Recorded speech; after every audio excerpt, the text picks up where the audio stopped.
Boys and girls just want to have fun, work so hard, always on the run, on the drive home when the day is done. Listen to a little Promoter 101.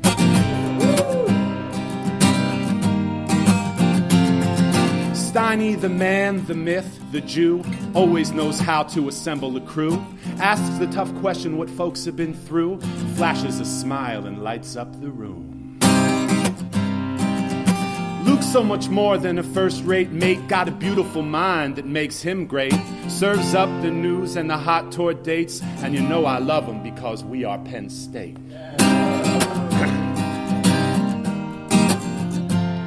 This incredible adventure may be coming to an end, but as we look back at the time that we did spend, we can say this podcast did truly transcend. Steiny, Luke, we are all proud to be your friends.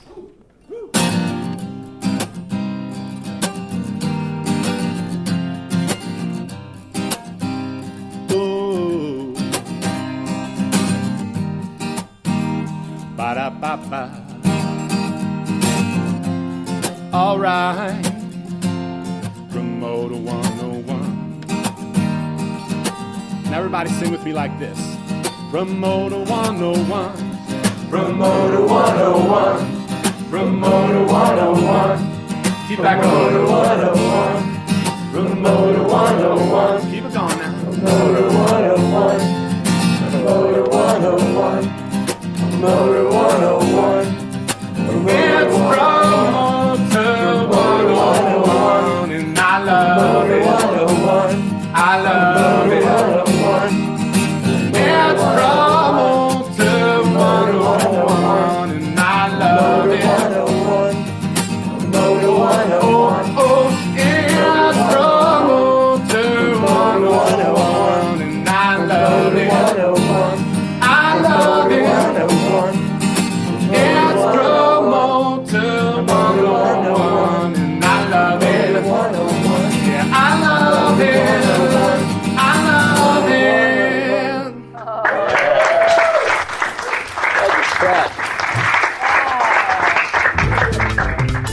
Hey, it's David Galea. It's been an honor. I've always wanted to do this. I'm glad I got to be a part of this. Best of luck with everything. Look forward to doing more.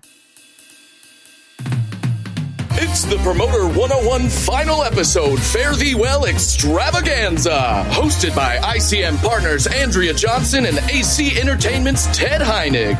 Special guests on this final podcast include CAA's Brian Hill, Eventbrite's Jeff White, Tacoma Dome's Kim Bedier, Lyte's Ant Taylor, ICM partners Rick Farrell, Vector's Brian Penix, Emporium's Jason Zink, Works Entertainment's David Britz, Nederlander's Jamie Loeb, ICM partners Chyna Chuan, Did It Music's Larry Butler, AEG presents Jason Bernstein, Pollstar's Gary Smith, APA's Craig Newman, Promoter 101's Connor Merritt, and of course, Dan Steinberg and W. Luke Pierce. Now, here's your hosts, Andrea Johnson and Ted Heinig.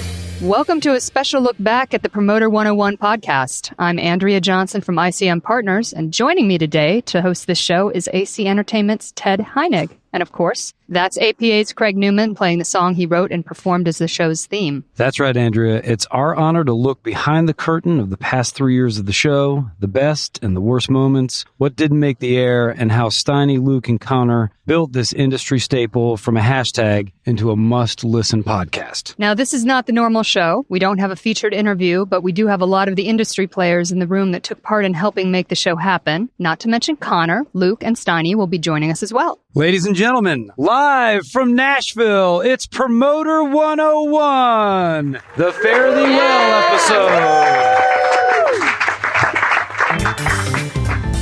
Hey, it's Stephen Shaw, and congratulations for an incredible Promoter podcast. Ladies and gentlemen, please put your hands together for the guys behind it all, W. Luke Pierce and Dan Steinberg. Happy to be here.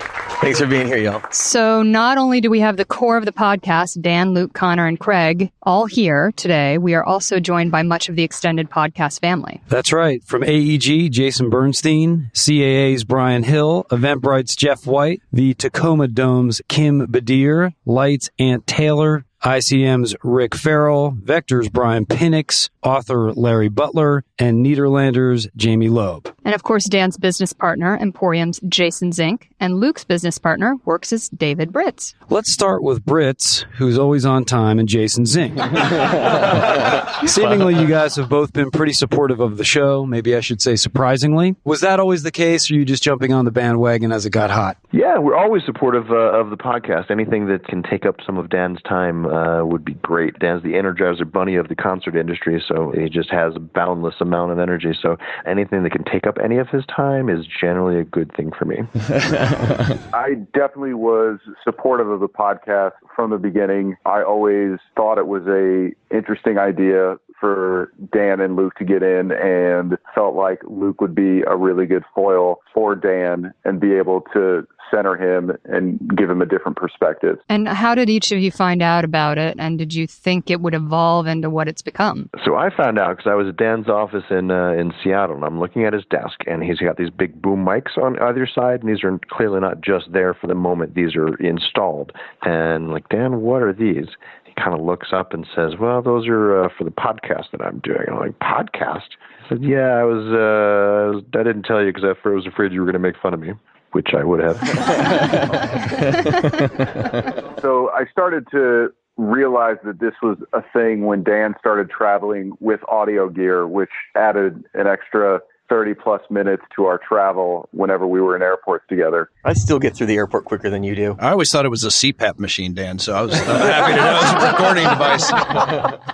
Now, David, Dan and Jason have a 50-50 partnership, but Luke actually started as your assistant. So were you ever concerned about what he might say or do? Knowing Luke the way I do, I never thought that he would put himself or the company in a bad position or in a bad light. The only thing that I thought of was, hey, this is something that can be really good for us from an exposure perspective because, on a weekly basis, people are hearing, thinking, and talking about Works Entertainment, and that consistent and constant name recognition is only good for us. Last chance, Luke. Want to fuck it up? We probably did say some things. They just probably never made them onto the air. But, Connor Merritt protecting us a little bit there as of counsel on the podcast. Jason and David, would you say the podcast has opened some doors for either you personally or for your companies? Definitely opened quite a few doors. I think, Dan and I being in the room with a lot of, managers and agents, et cetera, just having that interaction, naturally caused some of those conversations to occur about routings and dates and artists we were already working with and a lot of artists who we weren't working with. So it was a really good thing and helped us immensely. Yeah, I echo that minus the Live Nation deal. I think that's coming. I understand we're still bolting on, David. It's not too late. For us as a company, I think there was definitely an increase in exposure, which I think for any business, is a good thing. I think there was exposure for Luke personally. From a larger perspective, I think it's really good that the younger people that are listening to the podcast can hear someone in their early 30s, co-hosting an industry podcast like Luke is doing and really get to learn from someone who is close to their age, and I think and hope that other people do as well, especially the younger people who are getting that knowledge on a weekly basis. This is Fielding Logan from Q Prime South. Thanks to Dan and Luke for all the incredible work you did on Promoter 101. Now, from time to time, the show would tap any number of industry personalities to be guests. John Topper, Bill Kittle, Chyna Chuan, Craig Newman, Rich Best, Seth Sheck, Colin Lewis, Rick DeVoe, Leslie Olenek, Jake Sufferowski. And joining us here, 4 of our favorite guest hosts, Rick Farrell, Jamie Loeb, Ant Taylor, and Jeff White. Welcome. Hello. Hi. Thank you. Hi. Great to be here. Yeah. Andrea, I seem to remember you've hosted a few times as well and just recently took over the hosting chair and interviewed the legendary Dan Steinberg. Have to say that was a great interview. You guys clearly know each other well. If you're friends with Dan, you come to expect that at some point you're likely going to be put on the spot with a mic in your hand. So it was a really nice change of pace to make him answer a few questions for a change. Once in a lifetime. Rick, what goes into being a guest host? Do you have to do anything special or just pay Steiny's bar tab? You just got to keep up with Dan, which isn't easy to do. And he's got a lot of it scripted out and planned and get through it and then get to the bar. So it was actually pretty easy. Ant and Jeff, you have both co-hosted together a few times. Are you a package deal when it comes to your broadcasting careers? Oh, should we co-answer too? The best part is when you fumble on one line and then fumble again and again and again. Dan Steinberg's just staring at you. Can you take that again? Jamie, now you've co-hosted a handful of the shows, and early on you even sat in on some of the interviews. You really seem to have a knack for it. Is there any chance you'll be hosting your own podcast? God, no.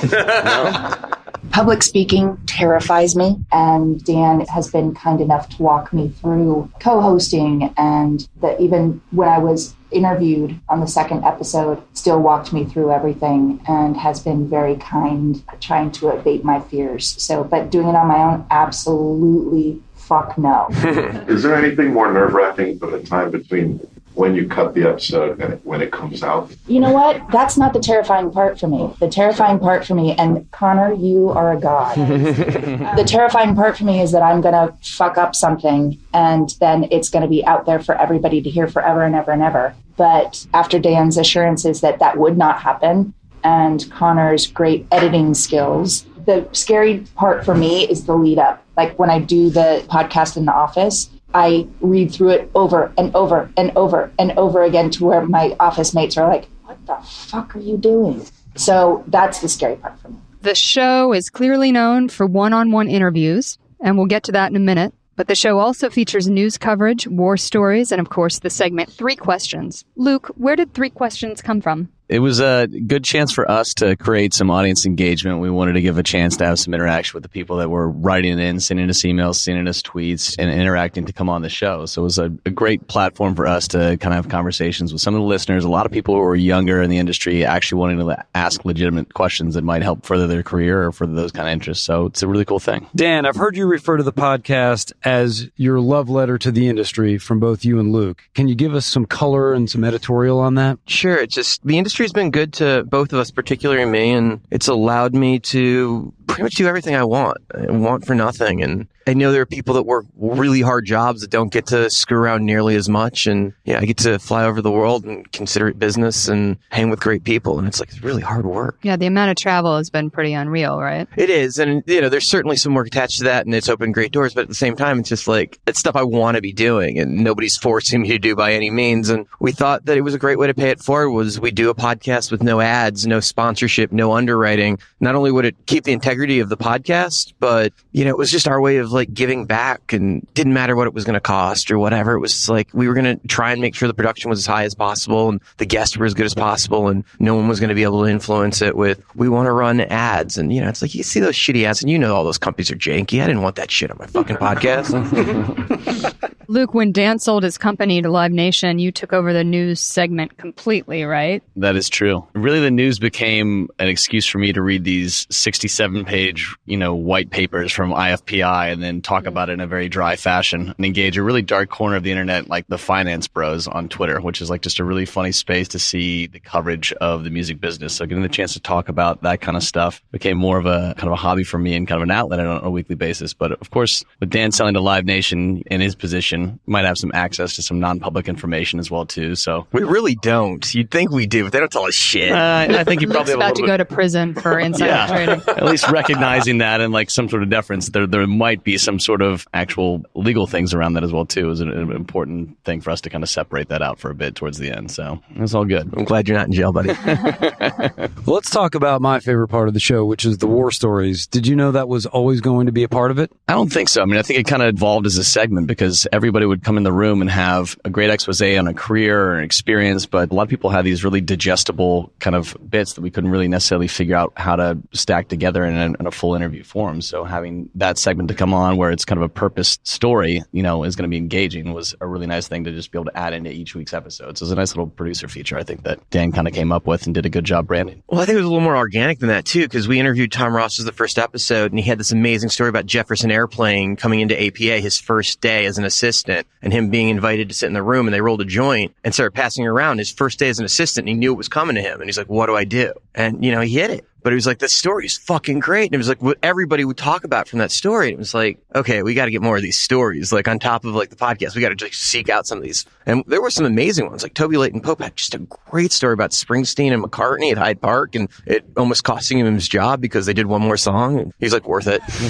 But these were part of the interviews, right? At what point did it become a segment? Well, we started seeking it out because their stories are hard. Because we all have these great stories we can tell at the bar, and then there's the other stories that you can't like put out there because it'll get you in trouble, right? Like these people are still alive or whatever. It's not for Matt. So we started warning people in advance. Like we developed some things where there'd be this letter like, hey, you're doing this. And as a promo, we'd like to run the week before, like some fun story that you'd tell. And then we run your interview the next week to like promo the interview. And people really needed a lot of time. When you ask them for a war story, nobody's got one off the top of their head. Like they can tell you a million things, but they're like, oh, I can't tell you that. I can't tell you that. But when we're done, I'm going to tell you that story. We got a million great stories that nobody's allowed to fucking hear, but they're fucking awesome. Definitely a few of those things that got left on the floor that are pretty just cool stories to be in a room to be able to hear from somebody. And I'm sure they're repeated in another company too. And if you know those people, they'll probably offer it up to you if you have and some of them are recorded. So as soon as those people die, we'll put that shit up. Yeah. Now, you also did a segment called Turn the Tables. How is that different from 3 Questions? Well, 3 Questions was meant to be more about giving people a chance to have a moment of education, like ask an earnest question. I mean, there were some of those became personal questions or questions about guests, but like that was meant to like be a technical question about promotions, or we'd have people come on the podcast and ask about playlisting strategies or like something to actually do with the business. Turn the Tables was kind of meant to be a chance to be this kind of playful revenge on us for asking some of the hard, important questions. So getting people to come on the podcast and maybe turn around at Dan and ask him some obnoxious question because you've known he's thrown a fastball 95 miles an hour at your head on a few occasions. And you'd like the chance to do that back to him, which is kind of funny on air. And Dan does a pretty good job of parrying those questions. I, on the other hand, sometimes fumble them. So you did good. Now, after 250 interviews, and God only knows how many guests on top of that to do these segments, some of them must have ended up on the scrap room floor. Oh, yeah, absolutely. Yeah. There's a lot of war stories that didn't make the air, and there was some Turn the Table stuff that was just so fucking boring that didn't make. Right. The thought was we'd give it to Connor, this raw data, and be like, hey, this is it. Can you clean it up? And in a lot of cases, you'd come back and you're like, there's nothing from that you want me to cut, especially some of the masterclass stuff. Some of it was insane. Like Emma Banks, who's just like, I'm not touching that. There's nothing I should take out of that. Or people whose best war story is, I once got a catering buyout. Right. There was one agent that me and Luke sat with in New York, and we were like 3 minutes into the interview, and he was like, I don't want to talk about that, or I won't talk about him, or I don't talk about my clients. And we're like, okay, well, it was great to have you on the podcast. And the amazing thing was people don't know how long the podcasts are when they're there, so they just always assume that it's like whatever. So they left the room and he kept emailing. It's like, when's it going to be on? When's it going to be on? It's just like, I didn't have the heart to tell him. It was like we had 3 minutes of him saying, I won't answer that. And it was so dry. Everything he did tell us was so monotone. It was like Stephen Wright's younger brother. It was just the weirdest fucking thing. Well, this is a good time to bring in Connor Merritt for a moment, the editor behind Promoter 101. What's up, buddy? This guy. How much of the raw content never makes it onto the podcast? Well, it really depends a lot on the person. Mostly what I'm looking for is ums and ahs and trying to correct pacing. If there's big gaps, I'll cut those down just to make sure that everything else flows well. But if something bores me, I'll usually just fucking cut it out because I don't care. Well, no, and there's these mandates where I walk in, it's just like, that guy doesn't get more than 3.5 minutes. He's like, it's 48 minutes. I'm like, and he gets no more than 3.5 minutes. It's like, got it. Now, are you producing the show week to week, or how does it work? Yeah, so basically Dan outlines the show every week, then he sends a script based on the outline to me and Luke so that we can hop on the phone and record the rap together. What the hell is a rap? It's how we connect one piece to the next. It's the flow of everything. So all the raw pieces, the interviews, the 3 questions, the war stories are all done in advance, and then it's all put together in editing, and then me and Luke come through and navigate in from one to the next through our witty partay, the rap. Between Dan and Luke, who is the bigger problem on the podcast in terms of editing? Honestly, they're both pretty easy in terms of editing. We've been doing it so long that they've got it down pretty well. I mean, there's always things that I can do to improve things, but overall, they're both a breeze. Who's paying you? Are they paying you? Is that what's happening? I'm surprised by that answer.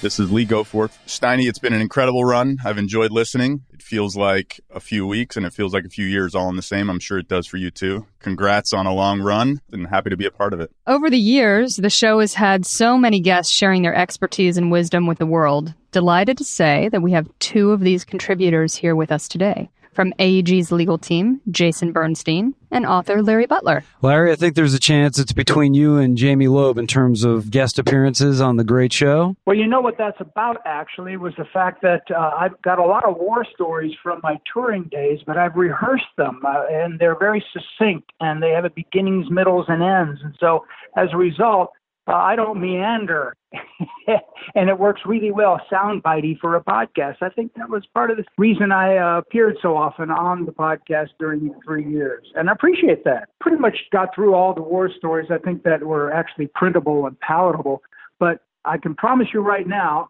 that I'll never reveal what went on in that situation you and I were in down in Walla Walla. You promised you'd never. And you don't have to worry because I don't drink, so there won't be any loose lip sinking ships on my part. The SPCA never really brought charges. Oh,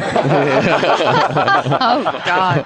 That goat swore it was over 18. And if I'm not mistaken, the goat was never really harmed in the biblical sense. So I think you're free and clear, although highly doubtful you're still welcome in Walla Walla. But then again, Dan, who is? You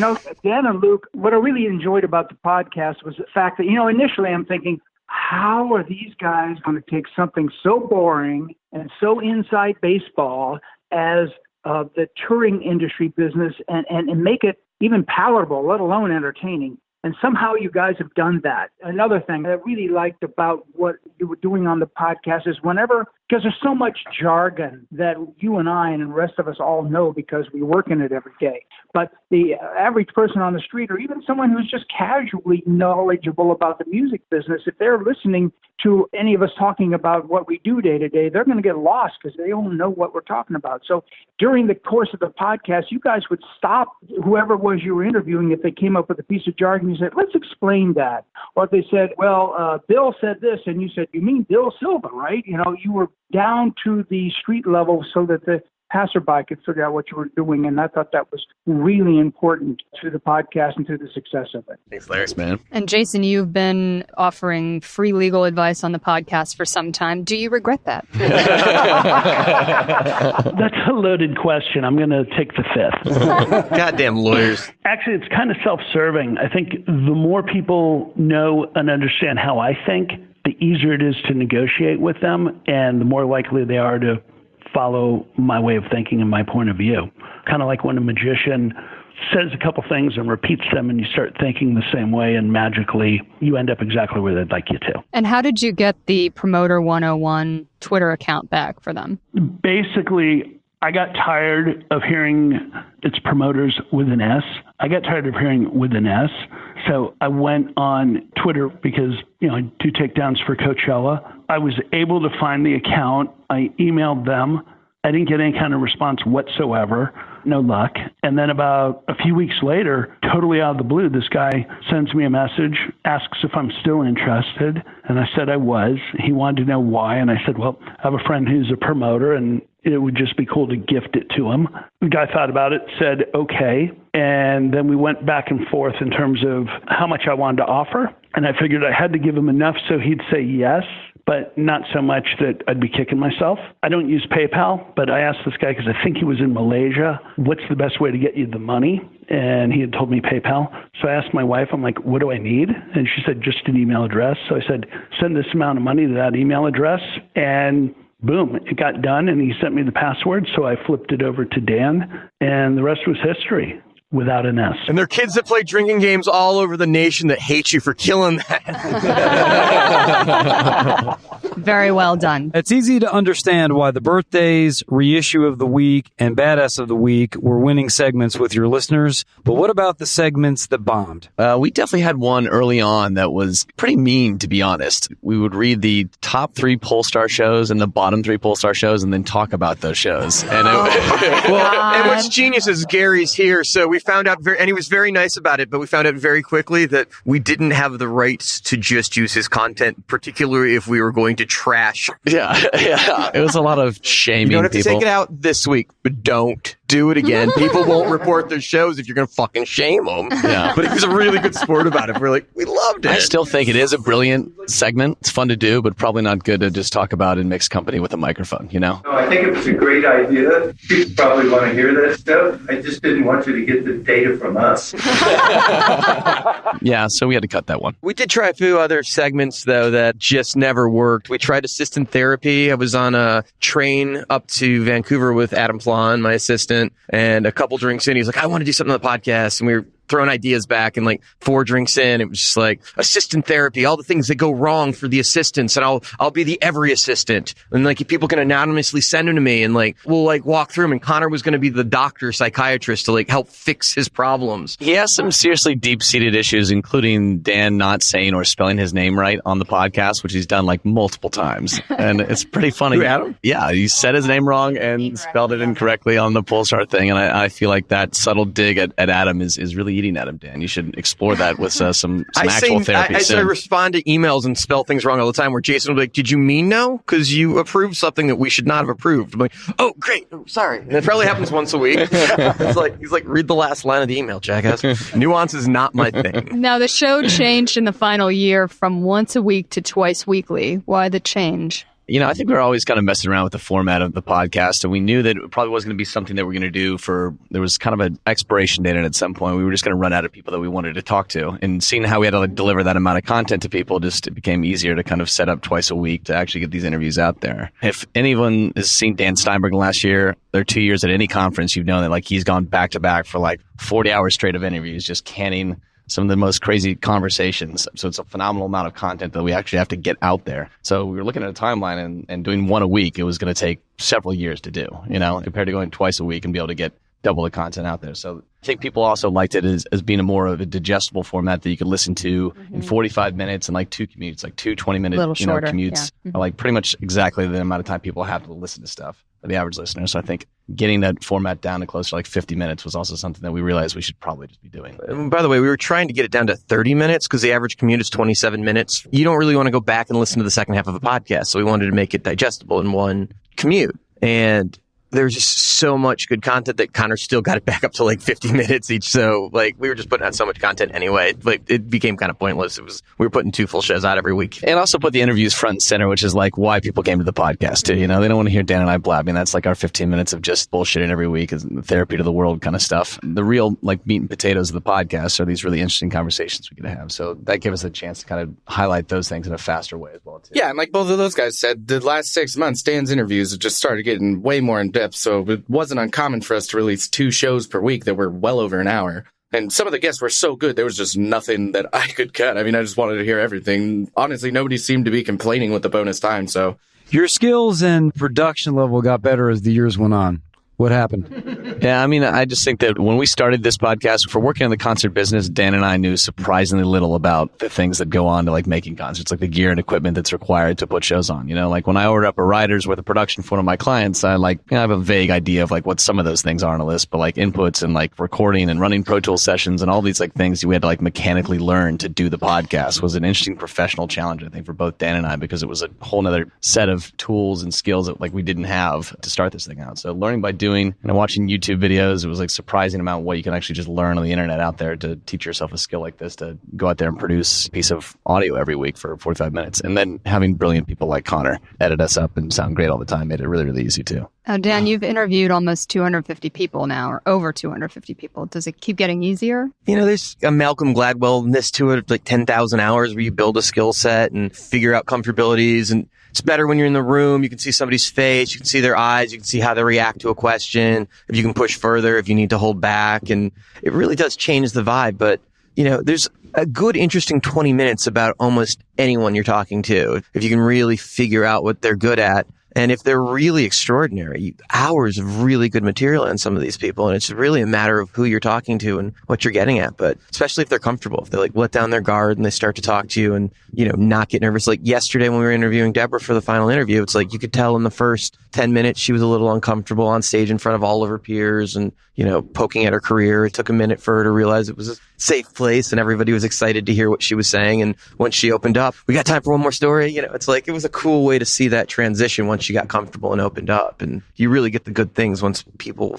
calm down a little bit, relax, realize that nobody's going to hurt them. I think that was one of the genius things about the podcast. There was never an email or a call afterwards going, you guys fucked us. Like, you made me look like an ass. Dan and Luke, both of you had a lot of experience with live events prior to the podcast. Did that help prepare you for the experience? Yeah, I mean, like doing panels, I think was a little bit different than doing the podcast. And doing the podcast live is just a different level of prep that we'd have to do every week just to like be ready to go, because those are something you really can't edit up, right? Like it's got to run like clockwork in 50 minutes. You got to deliver it to a bunch of people in a room, and it's not like us sitting around in a hotel room talking and having drinks and kind of letting stories come out and then Connor chopping it up. It doesn't quite work that way. You have to really, be on your game in those rooms. And I think having the panel experience to kind of coach and rehearse and choreograph people through that was an important thing that we learned over time. That I recall at Canadian Music Week, we had Elliot Lefko on stage, and if you just give that guy a microphone, I mean, he'll just go nuts. You just kind of have to go with the fly on those experiences and just kind of run with whatever they're talking about at that moment to kind of keep the flow of the panel going in a way that's entertaining. Dan, to Luke's point, you've been working the conference circuit for well over a decade. How are the live shows different for you? There's a lot more prep. I feel like we've got a responsibility with whoever's in the room in front of their peers to make sure they look as good as possible, and we might have to carry them. If you're doing a panel, there's 7 people on there, 5 people on there. You can move it around in case you have a dead fish, but if you've got a guest that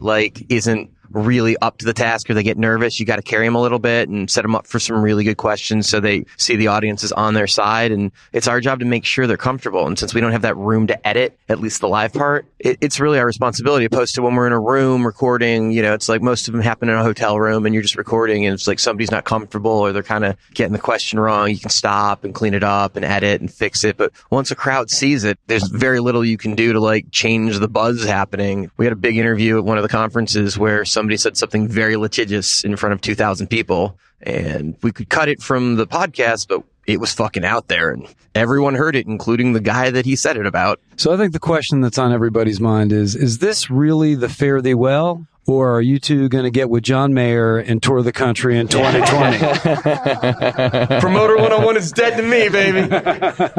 I think it'll be a nice break to get some time back for a little bit, but we've got a couple clients that actually produce podcasts. I'm looking forward to actually getting to apply some of the stuff that we learned from that into their businesses and kind of get more hands-on with some of the stuff that they've been doing. I've also been mapping out a few other ideas for more of one serial podcast about one company, and so I'm going to try to spend the next couple weeks relaxing before the end of the year, but maybe start outlining something towards next year. So maybe a series out there. I don't know. For now, it's a nice break, I would say. I think this is a nice period and exclamation point to the end of the podcast stuff for me. It's like if the right conference comes up at some point, I'll speak again, but I think we left everything out in the field. I feel good about that. Did you guys have favorite guests? It seems like you have a more playful rapport with some people rather than others. You can see that in Seth Molaski and Zink interviews for sure. Some of the more playful interviews of some of the people that we're tight with, and you have relationships, there's some back and forth and some screwing around, so you can see some of that stuff when it's like I'm hanging out with Rick Farrell and there's that vibe. You know things about people, you know where you can take them and where the line is with them, and Craig's always been good with that, and Hill's really good with that, and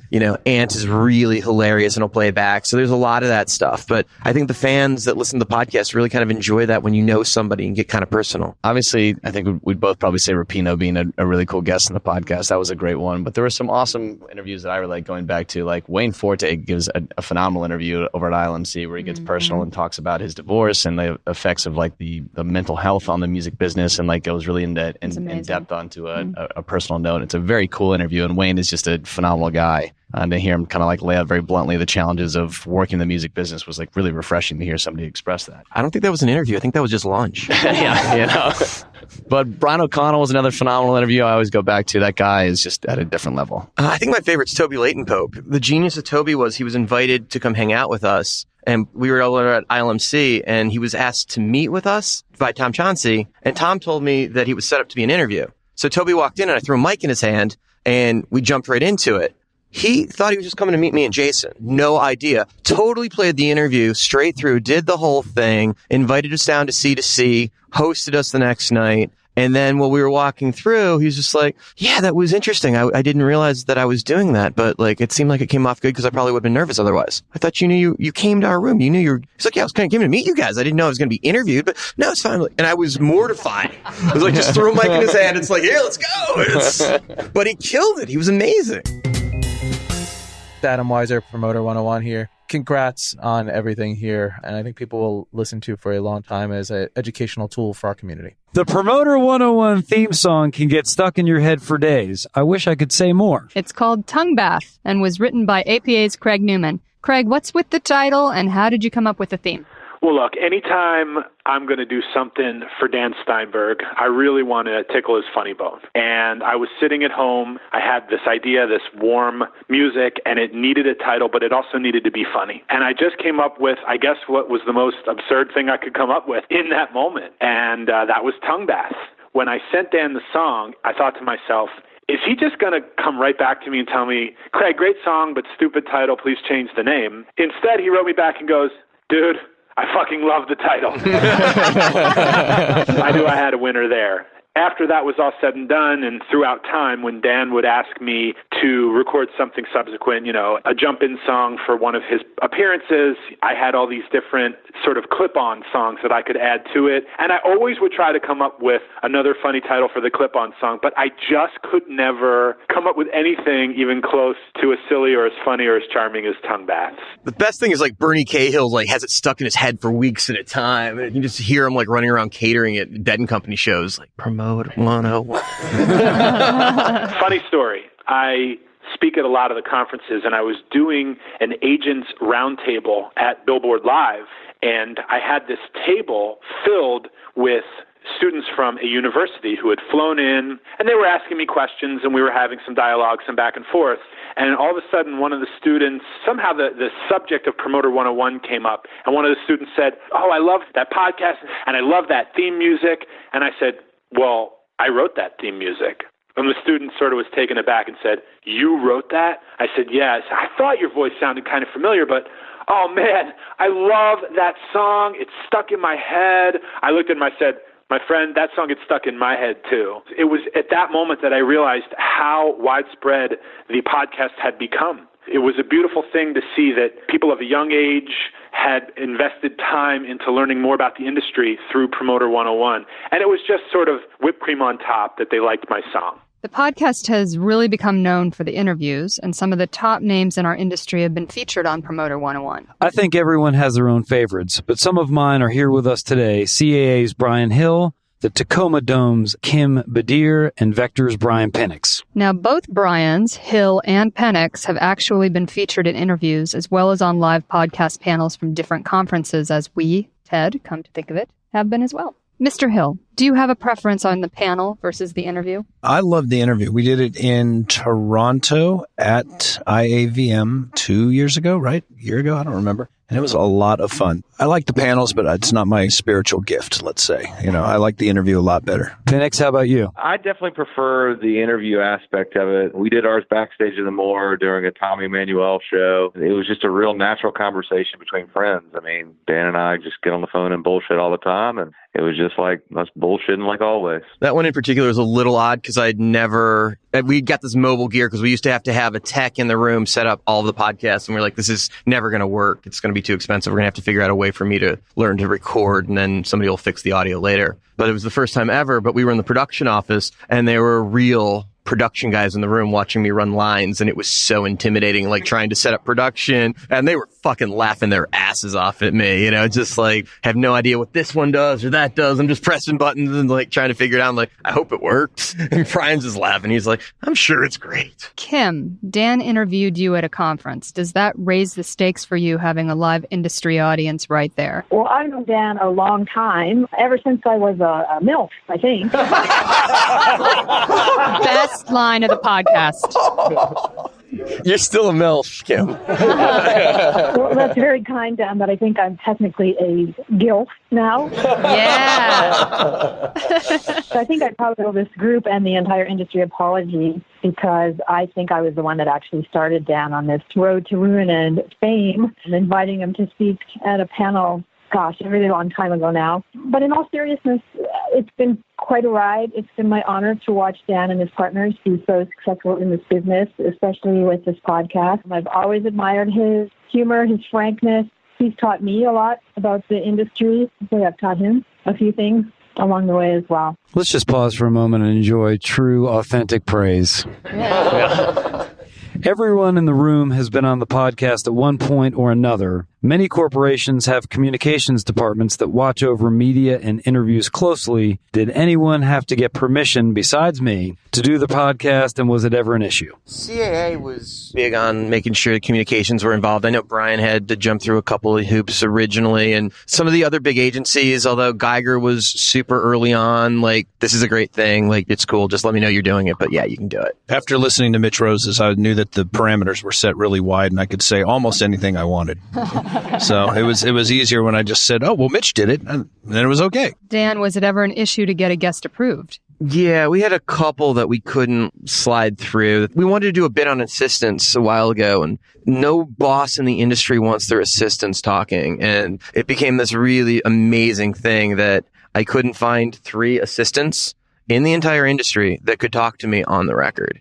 And it was amazing how many of my friends know that their assistants got the dirt and they don't fucking trust them around me, especially with the microphone in front of them. So yeah, there were some things like that. Like, nope, this isn't getting out there. Now, we talked about this or alluded to it a little bit earlier, but normally shows like this love gotcha moments and airing dirty laundry, but you guys tend to protect your guests. Was that always one of the cardinal rules for you from the beginning? Yeah, I mean, I think it's important to make sure people are comfortable with us, that not only do we not make them embarrassed, but we don't hurt our relationship with them. And the hope was the podcast was going to open doors, not burn bridges. And I feel like it's supposed to be educational and entertaining. It's not supposed to, like, who can we make an ass of this week? And usually if we were going to make fun of somebody, it was usually us. And usually we were the butt of any joke if it was something, because we didn't want to be cruel to anybody. It wasn't really the hope. Yeah, that's a pretty good assessment of it. I feel like I was the butt of a lot of jokes subtly on the podcast from week to week. You know, there was a lot of other forums for that kind of discourse. If you want to go down that alley, you've got Reddit, you've got Instagram, you've got a pretty hilarious collection of like social media accounts. I don't know if you follow Shitty A&R on Instagram. Everybody needs to get on Instagram right now and follow Shitty A&R. It is incredible. 7 people grab for their phones. So there's already outlets for that kind of stuff in social media, and so we didn't necessarily want it to fit that lane, and I think we did a pretty good job of being fair to the people that came on the podcast. An impressive fact, over the 3 years of the life of the podcast, you never took a week off. How did that happen? I have definitely missed a lot of deadlines for this podcast. As knows anyone that has guest hosted for the podcast, because it's Dan calling you at 10 o'clock because Luke is not doing the podcast on Thursday. And Dan did a phenomenal job of covering my ass so many times on this podcast. His relentlessness in getting the podcast out and the production schedule that he maintained is admirable from just a delivery perspective. Like, he did a phenomenal job of doing it. I, on the other hand, did not sometimes. Jason, here's what I want to know. When Steiny sat next to Rapinoe for the keynote at Pollstar Live 2 years ago, did you already know that you were going to sell to Live Nation? I don't know if I'm technically supposed to answer that question. I don't think it matters at this point. We got their money. You only have 51%. What about the other 49? I don't know. Jason, what do you think? Yeah, it's a podcast. Everyone makes up everything anyway, so I wouldn't be too worried about it. You referred to legal?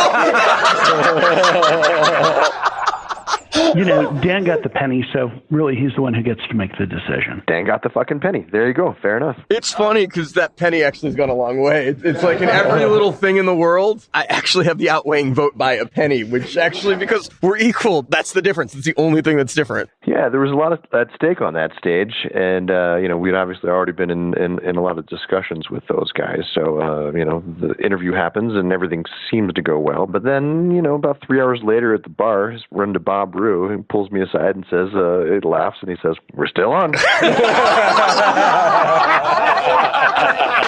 God, that's amazing.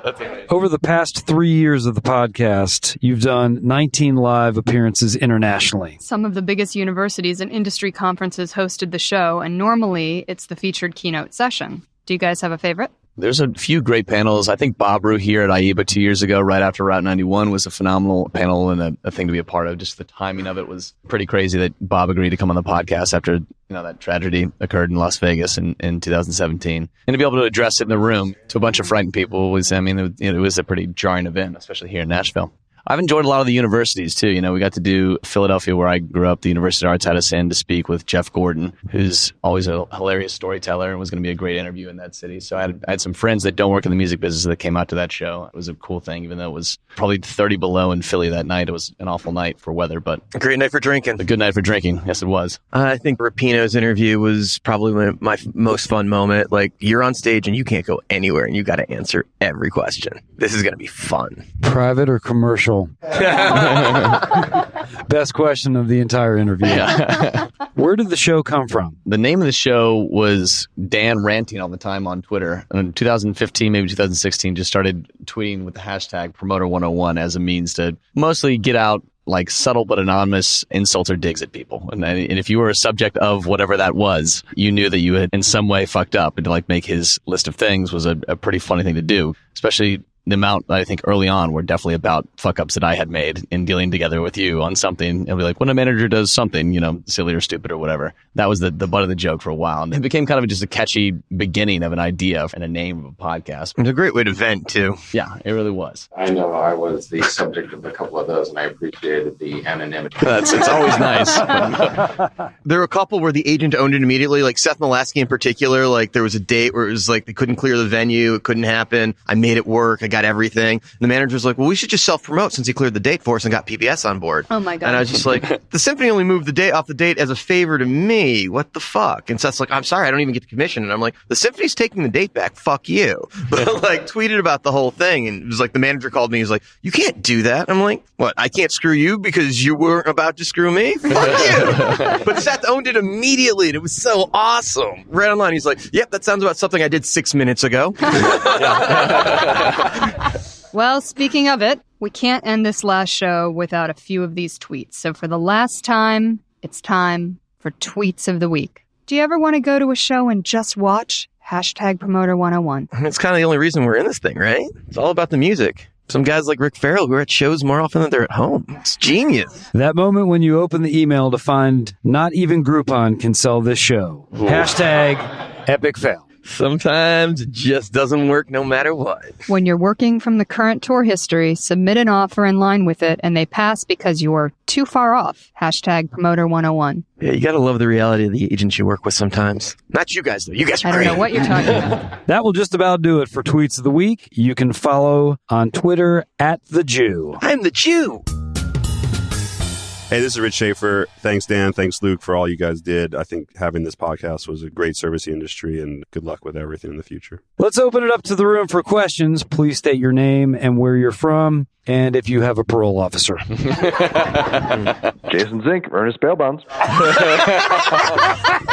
Luke, what does the W stand for? It's William. It's William Lucas Pierce is the full name. Unfortunately, I wasn't fast enough on Gmail to claim just Luke Pierce on it, and so I had to have the W in front of it. It became a personal branding thing for a while. Can we go with Willie? Slick Willie Pierce, baby.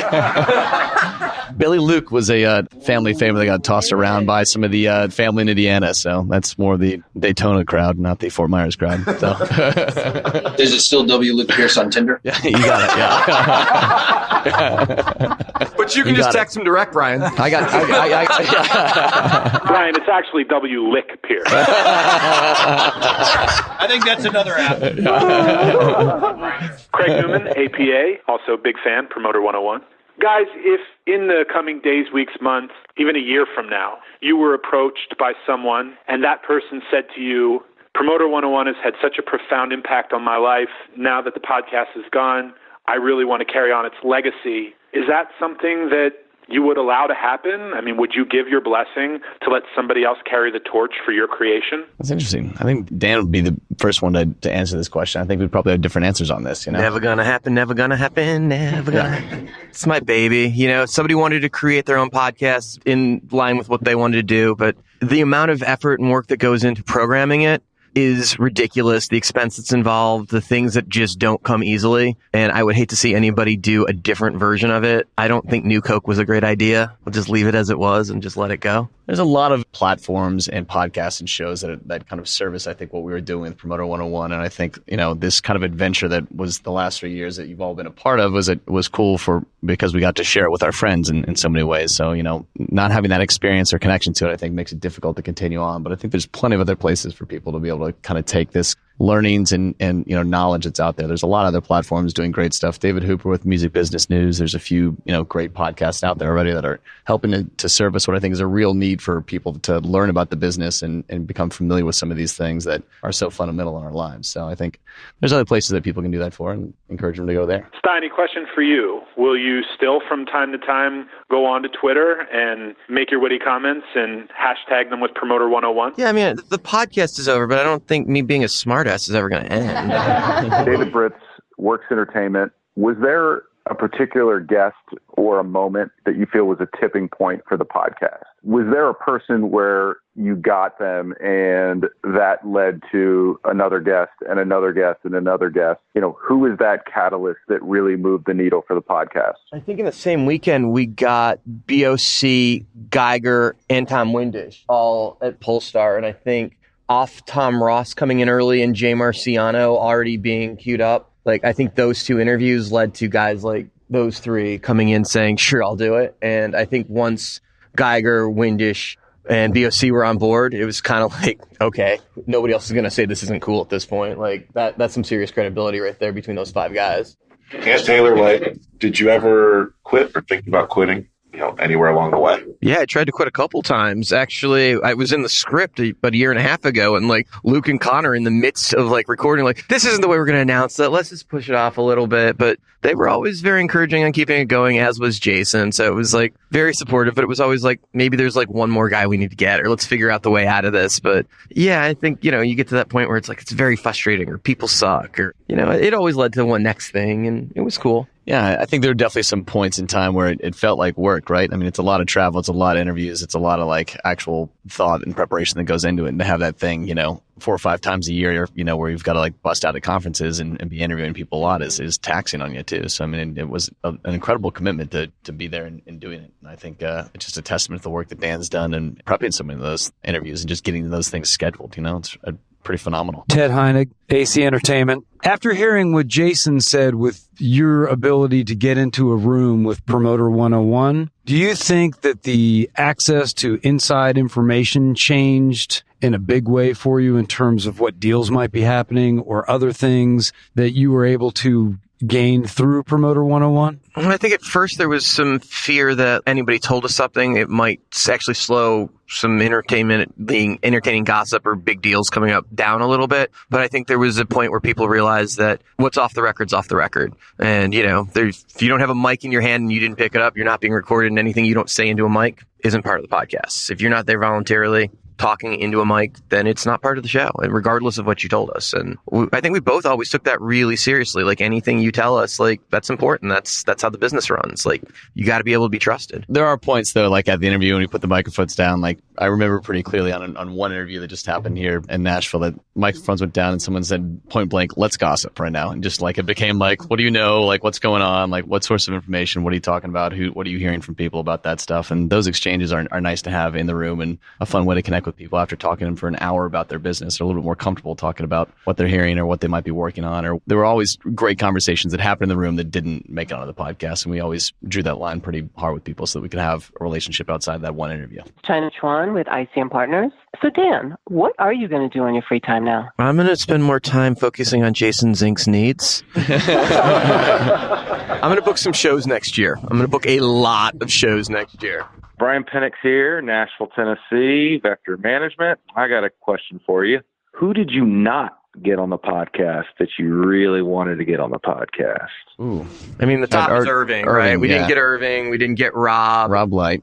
I didn't pay there was a handful where it's just they just didn't come together. Michael Cole never happened. Riley O'Connor was scheduled to do it 2 or 3 times and had the most unbelievable luck of things falling into place that prevented him from doing them. But so many people are so cool about we're definitely going to do it, responded totally in, but just couldn't figure out the timing. Irving had figured out the time to do New York, and I literally had to do an interview with Dave Navarro for Music Cares, and it was committed to this charity thing for 1 minute that I can't possibly make it back and forth. He's this is the best setting, but it was fuck. Yeah. Irving and Rob Lyte were 2 big names that definitely, I'd love to hear. Michael Cole would be great. David Zedek would have been good. Yeah. There's a few big managers out there I think that would have been good as well, too. I mean, it would have been interesting. Yeah, Doc McGee, we thought was a done deal, and then Kiss wound up canceling one day of their whole fucking tour, and it happened to be the market we were going to record the show in. Yeah. And I had one more question for you guys. What were some of the shocking things that you might have found out from some of the people that you interviewed that didn't necessarily make the air? You know, there was a moment, and it's not exactly what you're asking, but we did Dave Chumley in ILMC, and it got set up by Julia Franks. And the two of them knew that he wasn't long for this planet, and I didn't know that. So we went through the session, and it was a very playful session. We played games like pick a country, and I'll tell you a story. And he was super forthcoming, and there were things that would get him convicted in any country for some of the shit he said. It was like, I don't think we can run this. He's like, it won't matter. And I didn't know at that moment, but when he had passed about 3 or 4 months later, I believe, it was like, oh, okay. And like they knew, and Julia like totally set it up because she wanted him to be on the record. He was that personality, and he was an amazing agent and well beloved. And to that point, like they wound up playing the interview at his wake. And it was like, it was super moving, and I didn't know him super well, but it was just like, okay, it's like, and Julia was like, had you known, it wouldn't have been the gleeful him. You needed to not know, but it was a great thing. Write to us at steiny@promoter101.net and feel free to tell us what's on your mind. This is the last show, unless John Mayer gets involved.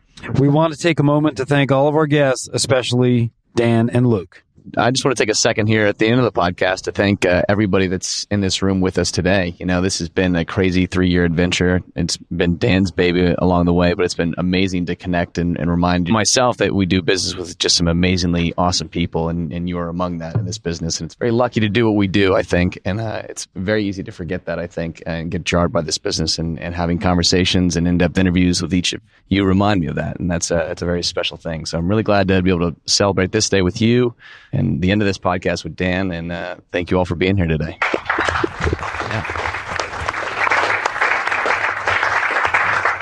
I wanted to take a moment and acknowledge everyone that helped with the podcast and put up with us. Jason and David were amazing at like turning their heads when me and Luke were supposed to be on calls. Thank you to both of them so much. And Lodi and Reese and Rapino and Rue and Jordan Zachary and Carrie Davis for making everybody available to us. And of course, Luke.